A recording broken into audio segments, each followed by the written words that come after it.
message. The future is not set.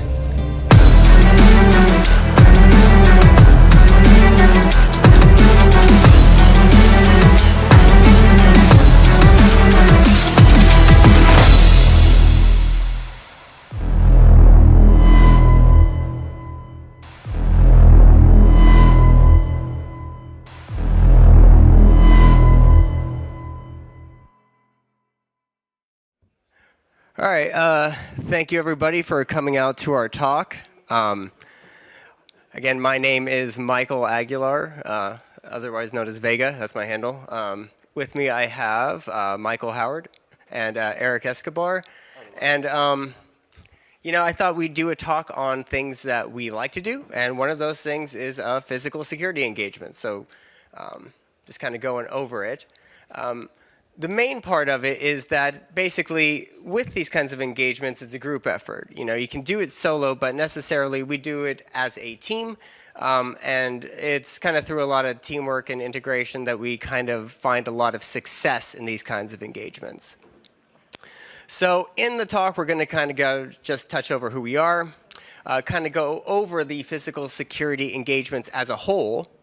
We're going to cover some of the aspects of those, like external recon, the things that we look for with regards to the external perimeters of organizations.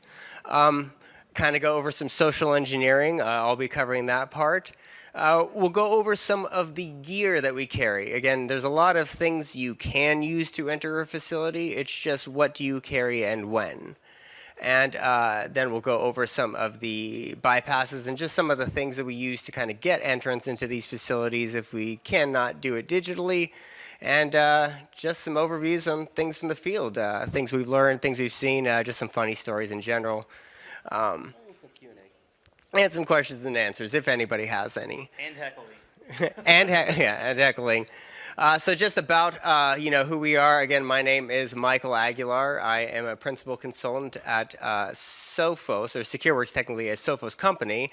I've been there about 6 years. I also am the resident code witch at the Biohacking Village. I work with them to kind of bring awareness to medical devices. I do a lot of things. I wear a lot of hats. Most of my focus is on adversarial simulations and emulations, internal network testing, but I also do medical testing and other kinds of tests, APIs, just basically anything that's digital or it's there, we'll do it. I run, cycle on free time and just make really loud, fast music, but that's me. Hand it over to my colleague, Michael.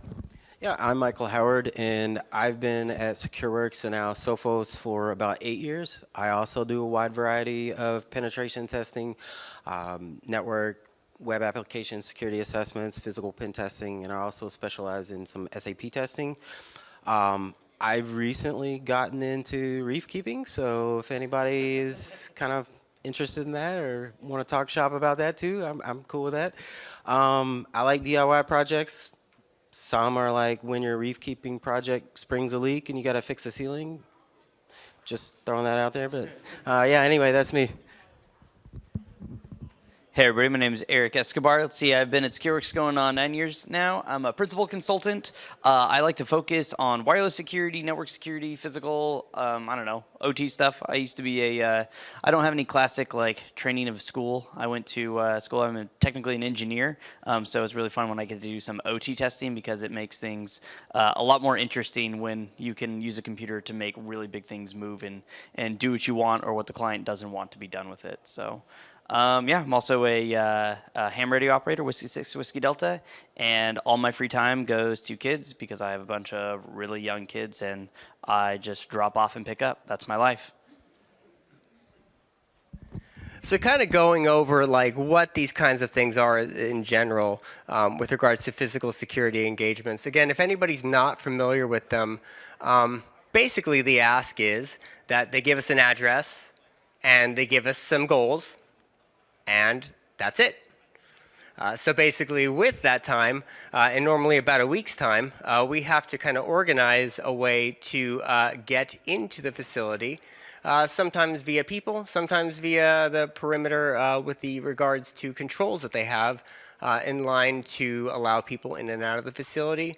But basically, again, the long and short of it is to assess the security hygiene of both the people, the personnel that kind of exist within that topography, and also the physical security controls around said topography.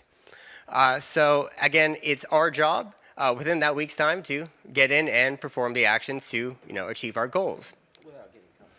Without getting caught. And again, that's basically like the long and short of it. And the joke of it is that you don't want to get caught.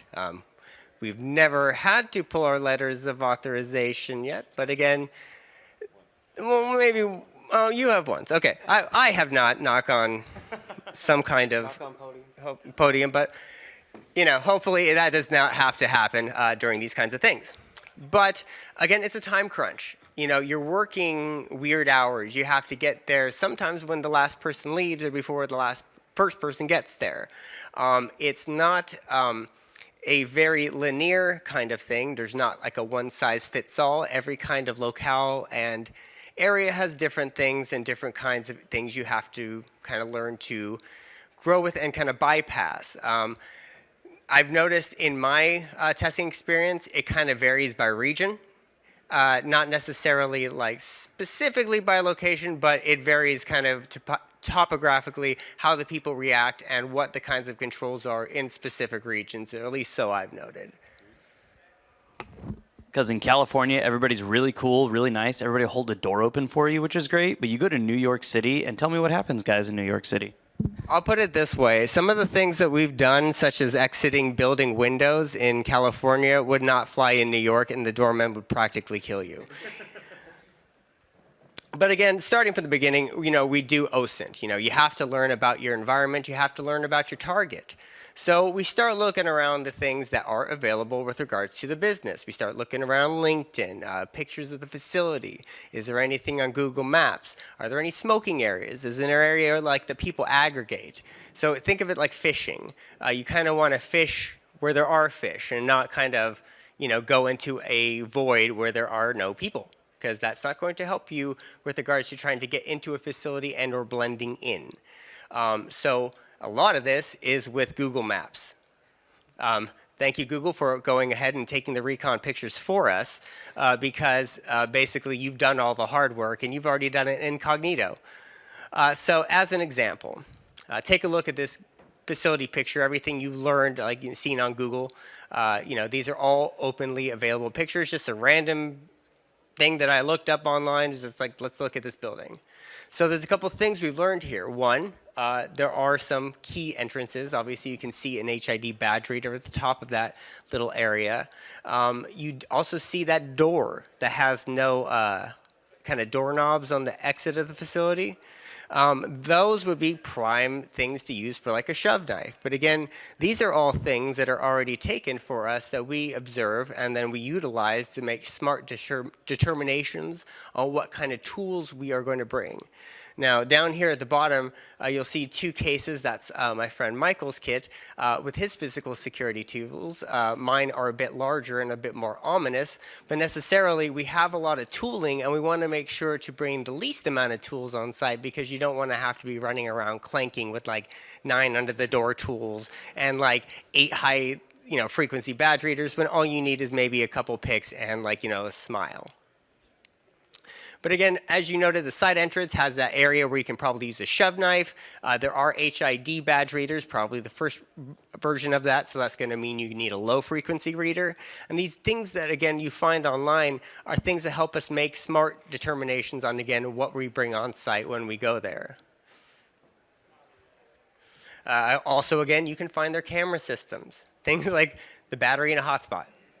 If it's using an open source camera system like Ring or Wise, we can take that offline. And on the flip side of that, this is something that we'll just use on our engagements to monitor the parking lot and the entrances and exits, because we can just sit in the hotel room, watch the camera feed, and then when it looks like, hey, coast is clear, everybody's gone, we can go try all of our badges that we've cloned, try picking the lock, all that kind of stuff. So just like a $30 Wise camera, a little USB battery pack, and a hotspot, and now instead of just sitting in a car looking super suspicious, you can sit in your hotel room, nice and lazy.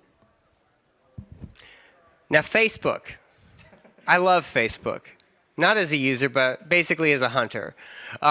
a lot of people and a lot of businesses love to put things on Facebook. Facebook and LinkedIn are a gold mine of informational pieces with regards to things that people carry on them when they go to work.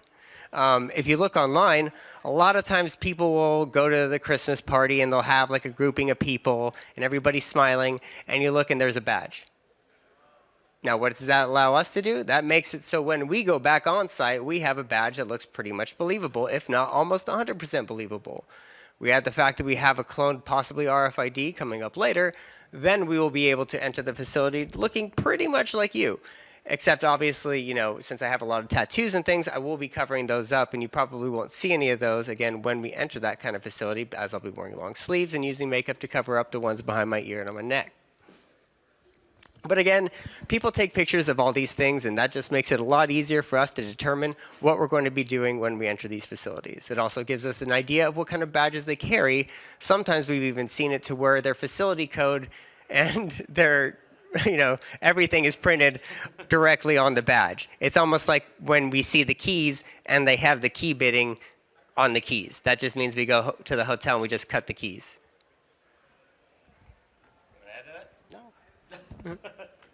Cool. Again, you know, when we start looking on Google Earth, we're trying to look at, see where are the weak points. Again, we're looking at things that we can do to get in undetected. This is going to be the quickest ways. Again, looking at those HID badge readers, or say the doors that have those lovely request to exit sensors that you can use the canned air trick on. You know, the placement of those sensors is key, and knowing what doors have what makes it just a lot easier to determine what we can bring on site and how we can defeat their on-presence controls. And then the other part of it too is that, you know, obviously I'm the wireless guy, right? So I'm going to see everything as an access point that can be breached. When you walk around, you have some antennas, you have some, you know, some random devices on you that you can log all the wireless devices that are in and around. You get to know a lot about their architecture. So you can see things like, hey, do they have Nest thermostats? Or do they have, you know, a certain kind of laptop? Are they a Mac shop? Are they an Apple shop? You can just see things just from the MAC addresses associated with what's connected to their Wi-Fi. That being said too, if you're walking around and you can capture any hashes, any credentials, you may not even need to get into the building to be able to compromise the organization. You might be able just to put a device that's somewhere, you know, within physical vicinity, and we have lots of little battery operated devices that you can just throw into a bush that's within proximity to their Wi-Fi that then you can use to pivot through, gain access to all the, you know, internal network pieces, and then you don't ever need to even actually breach the building itself. So now we're going to talk people. Now, obviously, you know, we've seen the perimeter, we know what defenses are there, but sometimes you have to start interacting with the people, and normally you do, to try to get entrance into these facilities.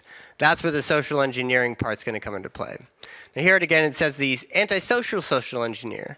Now, me, personally, I'm somewhat of a wallflower, which is funny that I'm up here giving a talk, but it's like one of those things that once you pull the cork out and, you know, you give me a couple rock stars, you know, you can't put that thing back and it's just out. So I go with that, but necessarily I'm pretty quiet. Like, I'm pretty shy, and so interacting with people is kind of weird. Now, obviously, you see me wearing sunglasses. That's actually, we'll cover that in a bit, but there's a reason for that.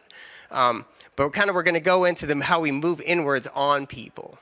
Now, again, on-site recon. Again, we're still kind of at the perimeter, but as you saw there, there's a guy on a phone. Now, what's on the exterior of a phone?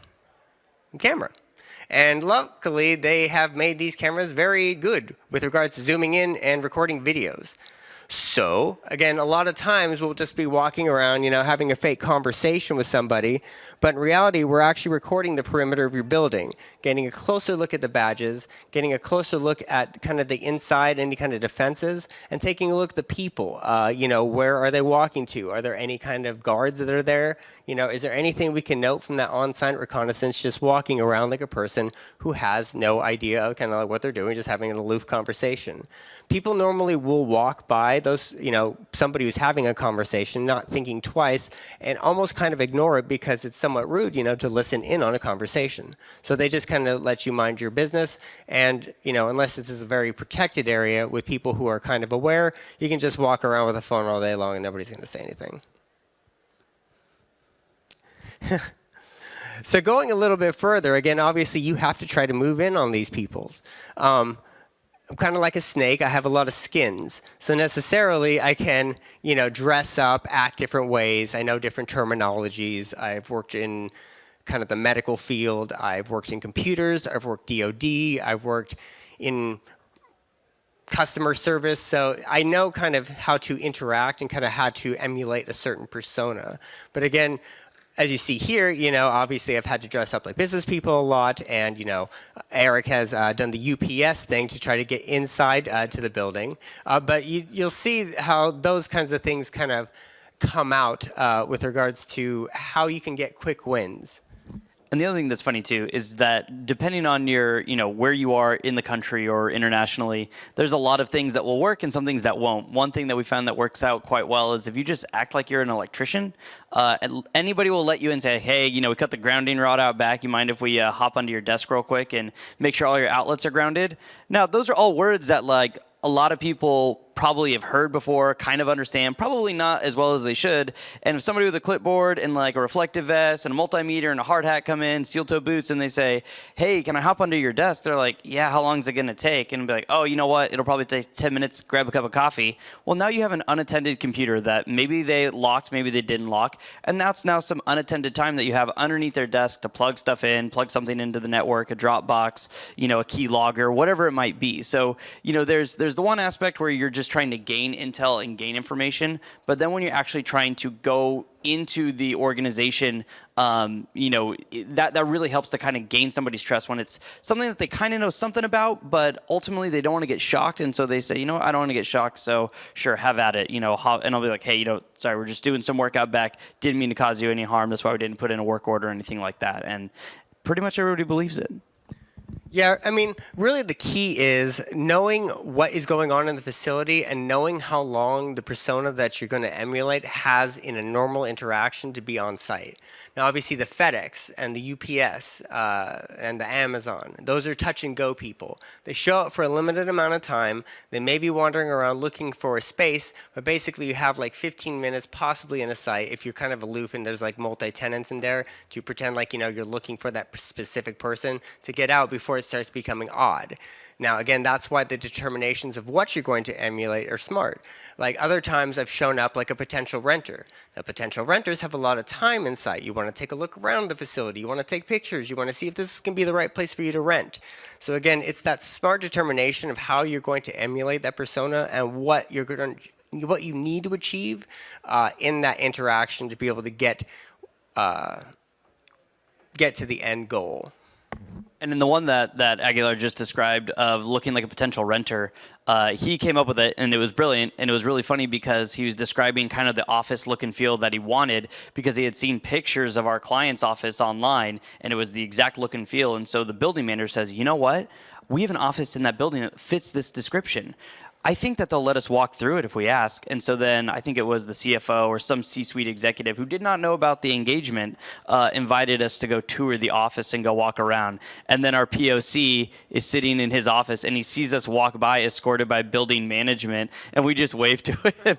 It's pretty funny, but it's one of those things. We knew that they were doing our OSINT. We knew that they were renting out spaces in the building. We knew that they were looking for new tenants. We knew that our organization would be friendly to having somebody come tour the facility. So kind of pairing up all of those things, we got full entrance. We were invited in, to that point versus, any of the other touch and goes like dropping off a package where, great, you get in for a hot second, but you don't get to tour around. You don't get to wave to people, talk to people, ask about their experience in the building, how they provision cards and all that kind of good stuff. Yeah, and they really like the fact that it's like, hey, do you mind if I take pictures of everything? I just want to see what it's like, making sure that there's not cameras and stuff everywhere, to make sure that we're not going to get busted as we enter later. And yeah, I got a badge later on that one, but we'll kind of cover the how kind of right now. So me, again, I'm kind of the people person. I walk out and I talk to the people. I normally am like the first bump or like, trying to do something to get that initial key read. So sometimes, again, people, they have these things you need. Keys, badges, information. And this is, again, where getting that social engineering play kind of comes in. And me, when I do these things and when I'm actually trying to look for somebody that I need to get the information from, or I should say, when I'm looking for a target, I am looking for one thing specifically. Kind eyes. Now, has anybody, again, if anybody has seen this skit, you know, Gary Goldman doing like his skit, like, you know, he's like, people say I have kind eyes. But, you know, he does. But here's the thing. Eyes are kind of like the gateway into the soul. Many people have said this, but again, if you look at people's eyes, you can kind of learn a lot about them in an initial couple seconds. I have found that kinder, more wide open eyes, again, are people who are, say, have a bright, sunny outlook. More willing to help. Yeah. More willing to help. Exactly. They're the helper kind of people. They want to make people happy. And so, again, unfortunately, in a social engineering kind of sense, they're perfect because that means that they're courseable. And they may not know it, but again, it's not just me. Scientifically, this has been studied. Dr. Paul Ekman, he's a psychologist, a research psychologist in the 70s and 80s and stuff. He came up with this idea about reading micro expressions. These are like little small things like about people, like, you know, things that they don't even know that they're doing. It could just be a 2-second glance. It could be like a 1-second glance. Like you're looking there a little, how do you say? Your eyes are a little bit terse, and you know you're examining. But again, that means that you're just being observant. You're learning, and again, you're trying to dissect everything. But again, people can also have the same things. They can let you know things about themselves. They can let you know if they're happy and sad, and then that's how you can kind of mold the conversation into what you want, frame it, and then kind of steer the conversation to kind of get what you need. Now an example. Again, I'm going to show a slide real quick, and then just try to guess the emotion that is on the slide. Okay?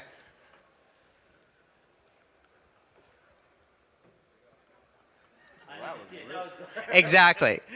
And that, well, you remember how they did this test. So they do this, and then they just go. So looking at those faces, you have to determine which one is anger and why. Now the correct answer, again, is A.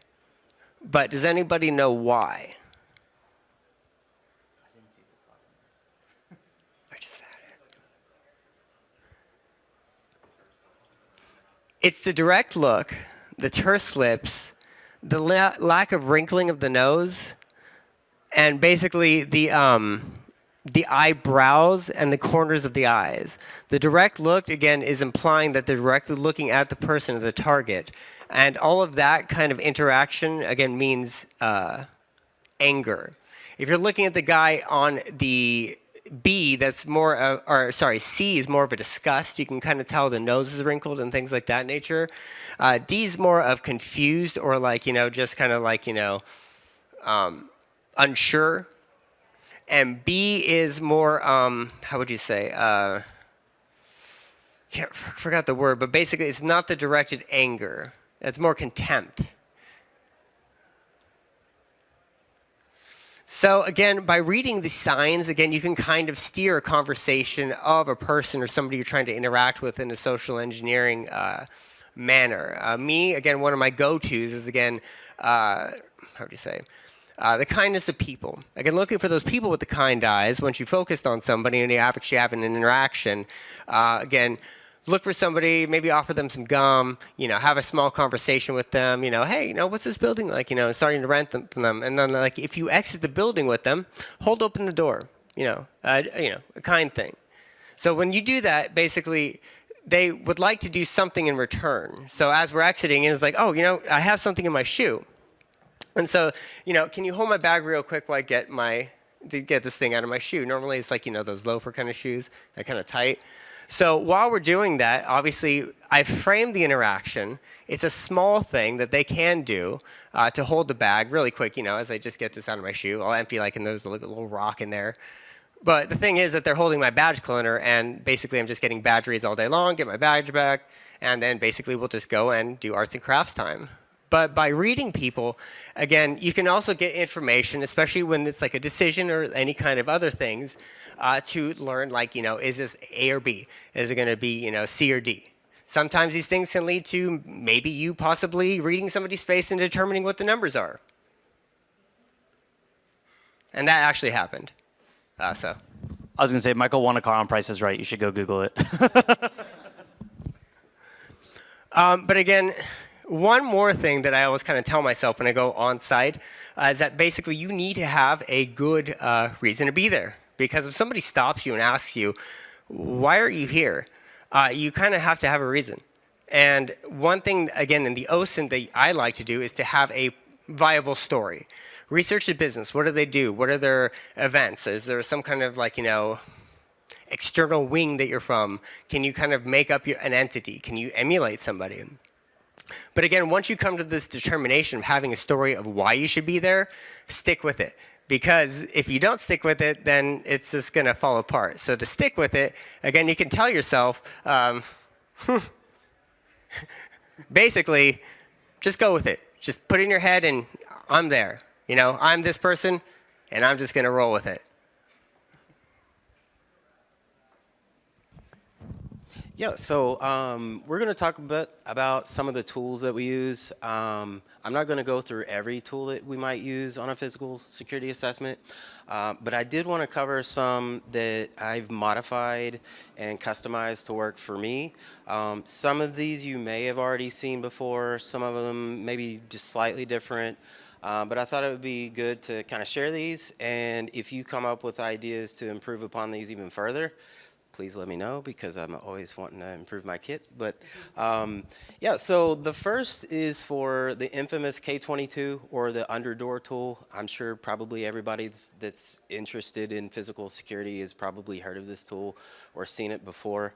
From this slide, you could probably see at least one modification right now.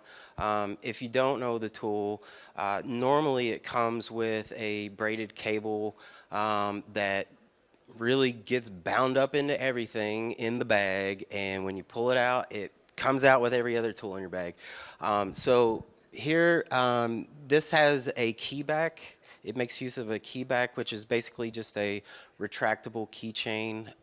It's made of paracord, so it's really strong, and once it's not in use, it just retracts like so. So it comes in two pieces. This has made a massive improvement when I'm on site. So a lot of times I'm carrying a messenger bag or a laptop bag, and this thing folds right up into it, doesn't get tangled up into anything anymore.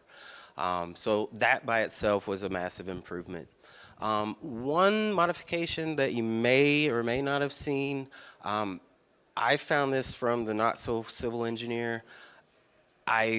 The last time I looked, the YouTube channel wasn't available anymore. I wanted to be able to direct you to that because he did go through a really nice video demonstrating how this works and some of the ways that you can use this modification. But I'm going to try and do this with pictures. So in the bottom right, you can see that hopefully you can see that there's kind of a notch cut into the hook. And I think, yeah, here we go. So normally that end that looks like a hook, when you buy this tool, it comes as a loop instead. And the wire, it's attached to that loop. So one of the limitations of that is that you're kind of limited to the diameter of that loop as far as how much space that you can slip that wire in between the door handle and the door itself. It may only be like an 1/8 inch, but I've come across doors where that just wasn't enough. So in this particular case, yeah, the top right, you can see that the way that keyback fishes through that groove in the hook, it actually rests directly against the door. So as long as the gap is at least as wide as the paracord on that keyback, it's going to slip through that door handle and get to places where a stock, not modified K22 is not going to get to. You brought that, right? Yes. By the way, good call. I've actually brought all these tools, and we have a Sophos booth out here set up, and I will have all this out there to kind of demonstrate and show, and you can kind of look a little closer if you're kind of curious about some of these. But yeah, good call.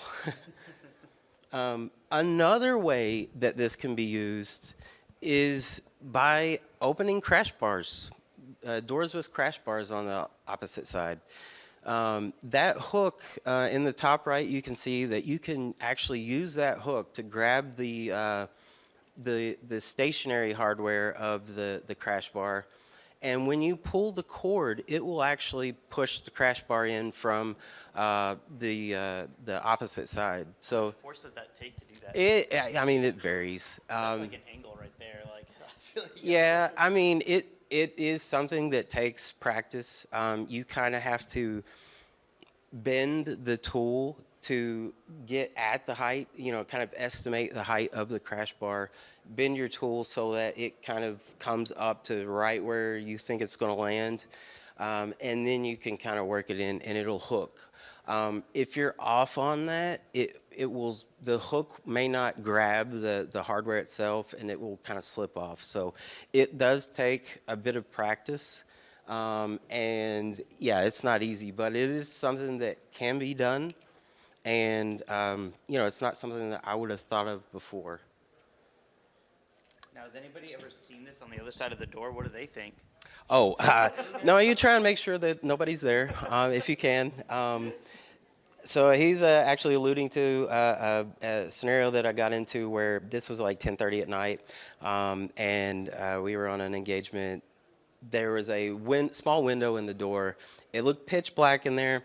So, we had a badge that worked practically everywhere except for the IT room. And then on this particular engagement, the IT room was one of the targets that the client wanted to see if we could get to. 10:30 at night, pitch black, card doesn't work. All right, I'm going to grab the under door tool. So I grabbed the under door tool, slip it under the door, and I'm working that thing back and forth trying to grab the handle, and the door opens. Except I didn't open it. So, yeah, make sure that the room's empty if you can. That would help a lot. All right. That's onto my slide. This is why I don't like to go into the building if I don't have to. So kind of talking about was we do OSINT, we're walking around the building. More often than not, we'll get credentials. Either it's a WPA2 handshake from just one of their IoT networks that's out there, or if they don't have their radius properly configured, you'll have users that will just basically give you credentials in midair because they're trying to authenticate to your rogue access point. Now, a lot of organizations these days, they all have MFA, or at least I'd like to hope that they all have MFA. So you get Chris in the front. How many have MFA, right? But you'd like to think that they do. A lot of the organizations that we test, they have MFA across VPN, Office 365, all that good stuff, right? Now the problem with that is that for us hackers, you can't use those credentials on the outside from the public internet to then go compromise that organization from the outside in. However, there's a nice little configuration that many corporate networks have, and that is the guest Wi-Fi and the corporate Wi-Fi all go out the same egress IP address, right? So if you're on your laptop in the corporate network connected like a real corporate user, you get the same public IP address as somebody who is sitting on the public internet. Why that matters is because a lot of organizations will set up trusted locations, trusted IP addresses, where that traffic is more trusted than a lot of other traffic because it's coming from your main corporation. And typically what happens is you get C-suite, you get your board of directors, and they say, hey, why do I need MFA if I'm in the building? Shouldn't the second factor of my authentication be the fact that I had to badge in to get here? And what they neglect to think of is the fact that there are people and wireless extends outside the bounds of the building, right? And so if I hop on your guest Wi-Fi and I have credentials, now I can typically authenticate to things such as the VPN, to Office 365, to your Citrix, you name it, because it's coming from a trusted IP address. So now I didn't have to get in the building. I didn't have to have somebody open a door in my face or, trick a security guard because we can just access it wirelessly, right? So that's one of those tricks that I really like because it doesn't work every time, but even if it works 5-10% of the time, it's worth that extra little bit for not having to do arts and crafts, print out badges, stalk people online, all that kind of stuff, right? It's a nice shortcut.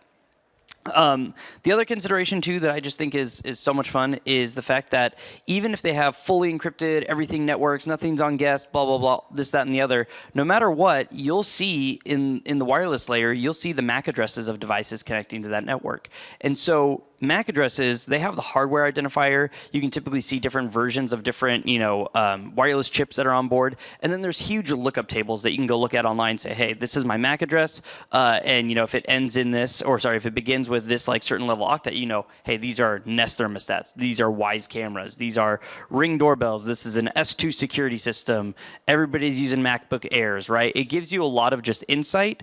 That's not direct. You're not like, reading people's emails. You're not, all the packets of data are encrypted, but you get to see the base level of devices and hardware that are running. So that allows you to kind of craft some of your, different techniques or different tool sets or different things based upon what that organization might have, just from looking at their MAC addresses. And again, you can view all of this from a phone, from, any other device that runs AirDump or any of the, wireless monitoring tools. And you can use that and leverage that to then gain, access that potentially you shouldn't have.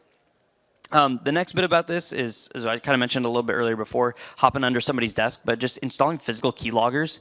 I think these are so underrated as like a physical entry tool, because physical keyloggers, you put them in line, right? So this is not going to work for somebody that typically is just typing on their, on their MacBook Pro on their keyboard, right? Because this has to be in line to a USB keyboard. But the amount of times that you can just go unplug somebody's corded, mechanical keyboard, plug one of these devices into the back of the computer, and then that through there, now all of a sudden you're logging every single keystroke as they type it. So sure, so if they were, so we did this one time, and we're in the office, we're planning these physical keyloggers, and we say, oh, that is one of the network administrators that we know from LinkedIn. So let's just go put one on his computer. And you could see when he's seeing something kind of wrong with his account, and he changes his password, like, hey, thanks, you gave us your new updated password. And the other really cool thing about the more modern physical keyloggers is before, this would be something that you would have to recover, right? You'd have to go, extract it somehow, and that's where you're going to get caught, going to the same place 2 times, right? Whereas now they're all based on Wi-Fi, or at least a lot of the ones that you can buy are based on Wi-Fi. So you can either hop on their guest Wi-Fi and have that go out to a C2, or if you have another Dropbox, say, on that network, you can use that Dropbox as a relay so that you can see all these keystrokes.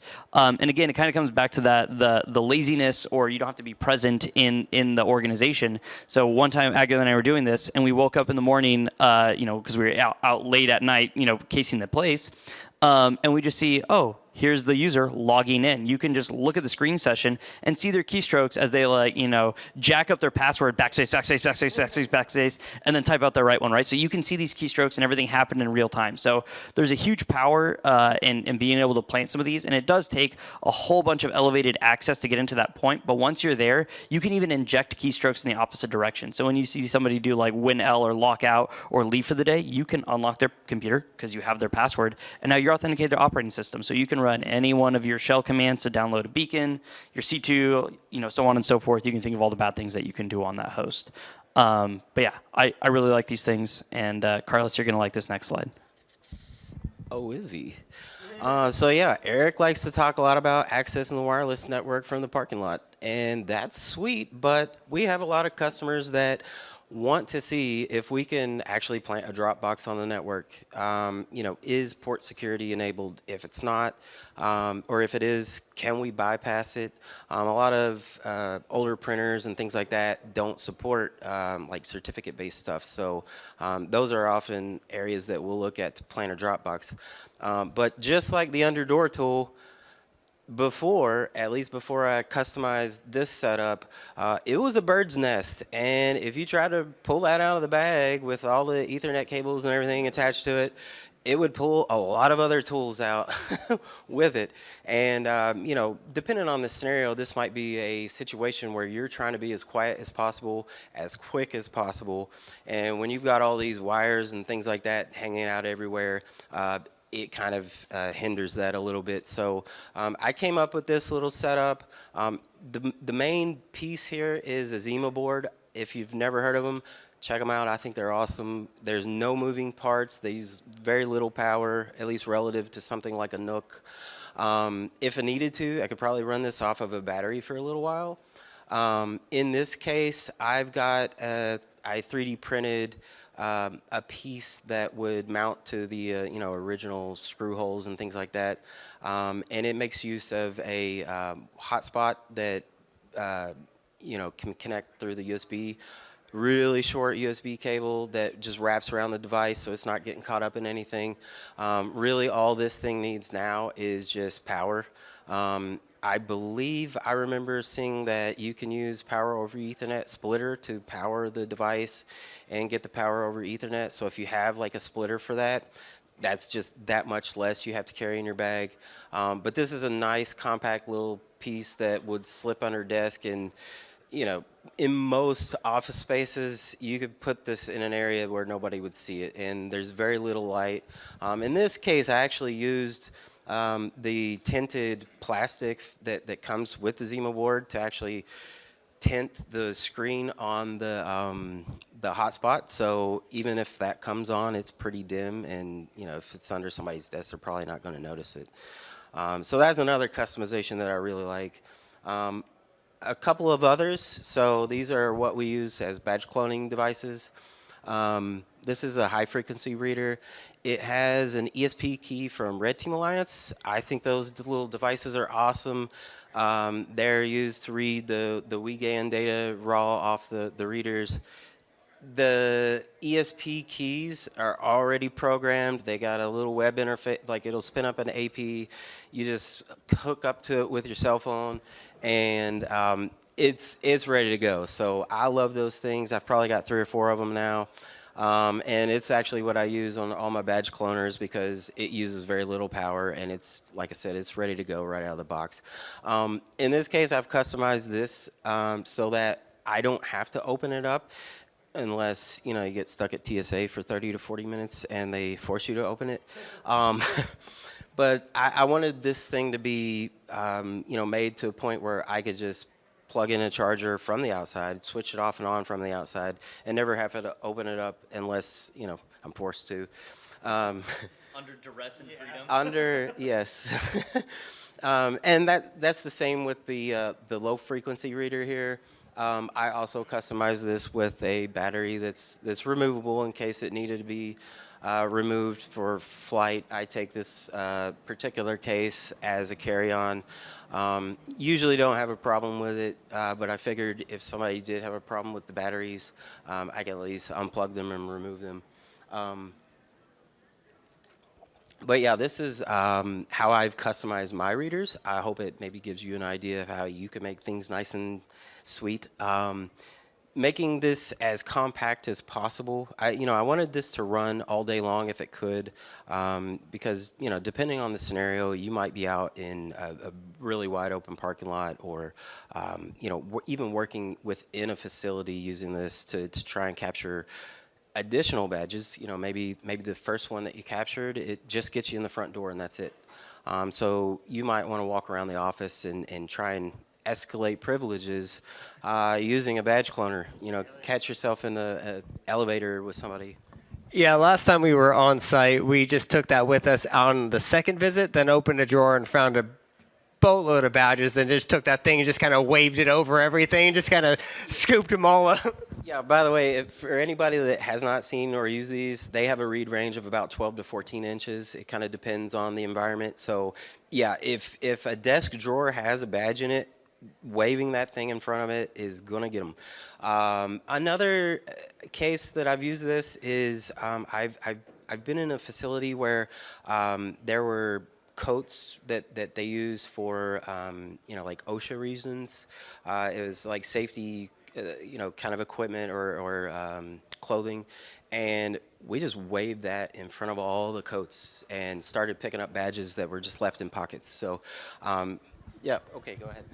No, you keep going. I didn't know. I thought you were done. Oh, no. Yeah, so anyway, that's another use case for this. But yeah, each of these long-range readers have a read range of about 12 to 14 inches. So it really opens up the possibility for, you know, catching badges at crosswalks, in the elevator, you know, things like that. In this particular case, I wanted to keep this as compact as possible. And the reason why is because if you have one of these and $3.24 and an Amazon vest, you can just hand deliver this to the Target and they'll accept it because it's a package. And yeah, you want to Oh, yeah. So going back to, again, the placement of people and things, Amazon, again, limited time delivery. They show up, they drop off the package, they leave. In this case, again, as Michael stated, his readers are nice and nice and everything's put together. Mine has like a bunch of wires sticking out. But as you see here, obviously, walking in, what does Amazon do when they drop off a package? They have to take the picture. So you hand it to the person, and you're like, yeah, you just hold it right here where your badge is. And let me take the picture. Oh, shoot, wrong address. Get the package back, and we're gone. Yeah, and in this particular case, this happened to be a single tenant that owned the building. It was a wide open parking lot, so there wasn't really a natural choke point to try and get, within range of reading a badge, unless it's going to get awkward. We ended up coming up with this idea, and it actually worked. And as luck would have it, the person at the front desk was actually also the person in charge of the badging station. So, yeah, we had access to everywhere just by hand delivering that package. Oddly enough, we showed up right when the actual Amazon guy showed up. I mean, there could probably be multiple Amazon people. No, that was the guy. So another one, and this kind of falls a little bit more in line with what we would call phishing. A lot of people, when they think of phishing, they only think of emails or maybe text messages, phishing, things like that. This is another form of phishing, and I put this together fairly recently. I had a first iteration, and my main goal there was to make sure that it could at least run 8 to 12 hours or 10 to 12 hours. That way, if we needed to, we could plan it before people got to work in the morning and then go pick it up in the afternoon after everybody's left, and it would still be running and nothing would look fishy. Well, the first iteration that I did only lasted about 6 hours, so it really had limited use. If the reader dies on the wall and somebody notices that, they're going to tell somebody. So in this case, I actually... you got it? I actually ended up finding that there's about an 1/8 inch of epoxy that HID uses for probably environmental reasons, just to seal it up, keep it protected from the elements. And to stop me. But yeah, in this case, that left just enough room for these batteries, which are, as it turns out, a lot of paintball guns use these because of the form factor. They're kind of suited for the grip. So they actually worked out really nice for this. And as you can see in that picture on the left, I actually had to shave a little bit of the speaker, the little piezoelectric speaker, off just to fit these batteries. I mean, yeah, I wanted to make sure it ran. So anyway, all of that work, this will run 12 to 14 hours now. And that little picture on the right is right next to my pantry in my house where I was testing this out. Yeah, so the thing weighs 10 ounces. I can put it anywhere with one command strip, I think 2/3 of a command strip. And yeah, I've got blankets and stuff under there just to test it out. Yeah, she had to badge in. The wife had to badge in for snacks out of the pantry for a little while. Yeah, speaking of phishing, so another thing that we had to get a little bit creative with on another engagement was, phishing with flyers. We had kind of. They were pretty restrictive on what they wanted to allow us to do. We could only be there while people were there, and this was the type of facility where everybody kind of knew everybody, so we had to get creative. And what we had come up with, and we ran this by our point of contact. They didn't want us using the company as part of this pretext, so we ended up going with this. And the reason why we ended up going with this is because, as it turned out, that week just happened to be the 40th anniversary for AT&T, and this customer was next to an AT&T store. So we stood up a phishing site and printed up these flyers and just started placing them around everywhere.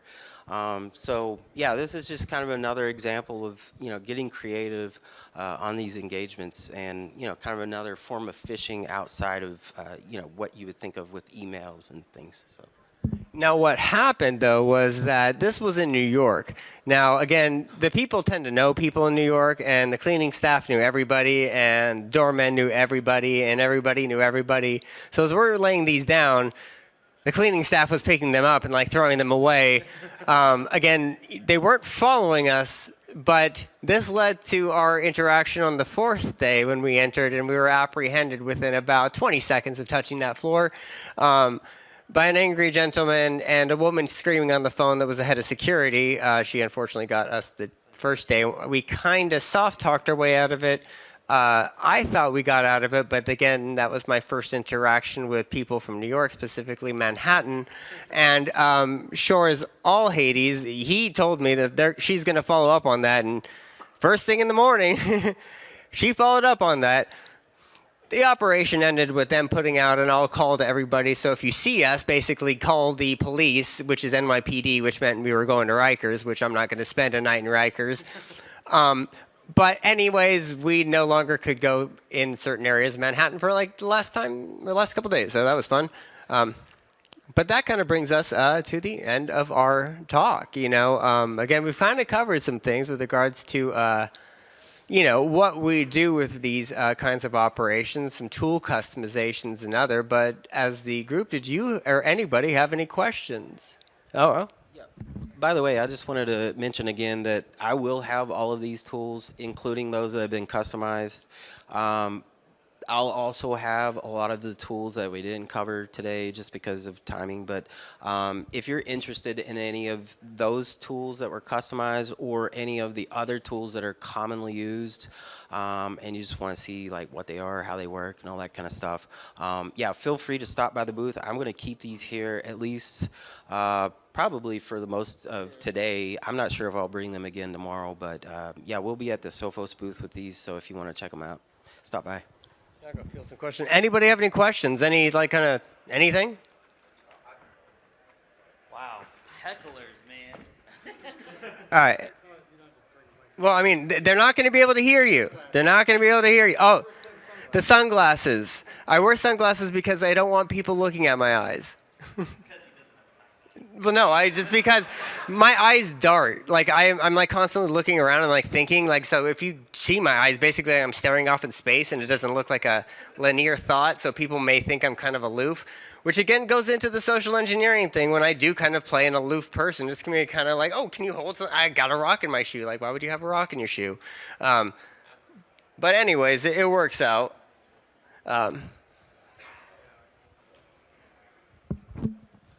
My question's for the little guy, Eric. Yeah. Okay. Kind of two-part. So when you're on site doing wireless recon, are you trying to monitor all the Wi-Fi frequencies at the same time? Are you frequency hopping? Are you looking at the 2.4 and the 5? Are you going to like the Wi-Fi 6 and 7 now, or you know, you just what basic methodologies are you looking at? And additionally. Hold on, guys. Are you looking at wireless signal, wireless signals outside of Wi-Fi that may also be coming from your target facility? So to answer your question, the first thing that I basically do when I roll up on site is I see what access points do they have, right? So see, you know, what their SSIDs are. Once you can see their SSIDs, when I say SSIDs, like their, you know, guest Wi-Fi, their corp Wi-Fi, typically access points, they will transmit on multiple channels. So on 2.4 gigahertz, which is like the older school, like wireless tech that goes farther, but is lower bandwidth, it'll broadcast on typically 1, 6, and 11 because the bands will overhop. All to be said, typically corporate Wi-Fi transmits on a bunch of different frequencies. And so first thing I'll do is I'll see what frequencies are they actually basically, you know, transmitting. And then what I'll do is I'll kind of like narrow the scope down. So the best way to think about it is if you're, you know, a 10-year-old and you're doing old school flipping channels and you're going really quickly, a wireless card typically can only look at one channel at a time. And so what will happen, what Carlos just said, is that channel hopping is you're going channel 1, looking at it for half a second, channel 2, looking at it for half a second. So you're going to miss data in there because you're looking at the rest of the spectrum. Now, if you can only look at 3 channels at the same time, you're going to be able to collect a lot more data. And so typically what I'll do is I will bring a handful of wireless adapters, connect them into like the Zima board or something, and then multiple devices that can all live in a backpack or in a like, you know, a messenger bag. And so then I can camp on all 3 of the main 2.4 gigahertz channels. And then when you go up into the 5.8, Wi-Fi 6, you can have a bunch of different other adapters. So you can try and ingest as much information as possible. Now that's going to use down your batteries a lot. So it's typically only for like quick recon. But yeah, we camp on all of that. And as far as looking for other like wireless technologies, we have I didn't get into all this because it's not a wireless talk, obviously. But we have a like little software-defined radio dongle that you can put in there, and it'll run a tool called Kismet. Kismet will look at basically a ton of these radio frequencies, see if it can identify anything. So one of my favorite ones that I haven't seen in a really long time is Logitech. Used to have wireless keyboards, and you could read keystrokes, inject keystrokes just wirelessly. So if you saw somebody had a Logitech keyboard that wasn't patched, you could just run a command and like it would type out PowerShell on their screen, or you know, start, run, CMD, you know, do all that kind of stuff. So we do look at a bunch of other stuff, but typically we try to keep it to Wi-Fi unless the client has a really specific like ask, or we see like we'll do an initial look and see is there anything interesting here. The other thing that we've done a lot too is gate cloning for like doing replay attack against what's it called? Yeah, sub gigahertz for, you know, anything that's like 434 megahertz that you can easily replay to get through security gates and that sort of thing. Anyways, I talk about this for a really long time. Yeah, and so another example of that is we were on an engagement, and a lot of these we actually try and get a hotel near the target facility. That way we can keep eyes on it if we can. In one particular case, we had a room right across the street in a room facing the target, and I think after the first night that we had broke entry or made entry, and we were in there all night, and then the next night we actually saw a utility truck with one of those yellow lights on the top that a lot of utility workers use, but also private security use. It pulled up around the time that we went into that facility the night before, and we started to suspect that it may be private security. So Aguilar here broke out his little SDR and started tuning in on some of the local frequencies that private security uses in that area to see if they were actually talking about us or, you know, if it was anything like that. So that's just kind of another example of where we might.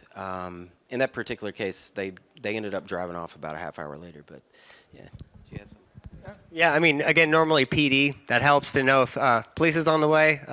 9 times out of 10, they're not using frequency hopping, at least not small metropolitan areas. Again, most of the large metropoles have done that, or should. New York definitely had. But again, it's still one up-and-coming thing because of the cost. Any other questions?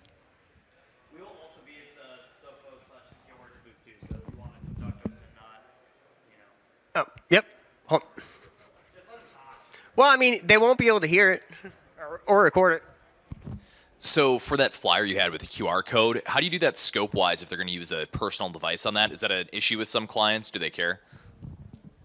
And see, that's all in how you do it with the authentication. That one in particular, we asked when they hit the site that they need to verify their with the company that we were looking for. So they had to authenticate into Microsoft 365, quote unquote. Yeah. Anybody else? Oh, yep. So when using the rock and the shoe trick, do you make sure to use an actual rock? Yes. Do you do smooth or sharp to really sell it?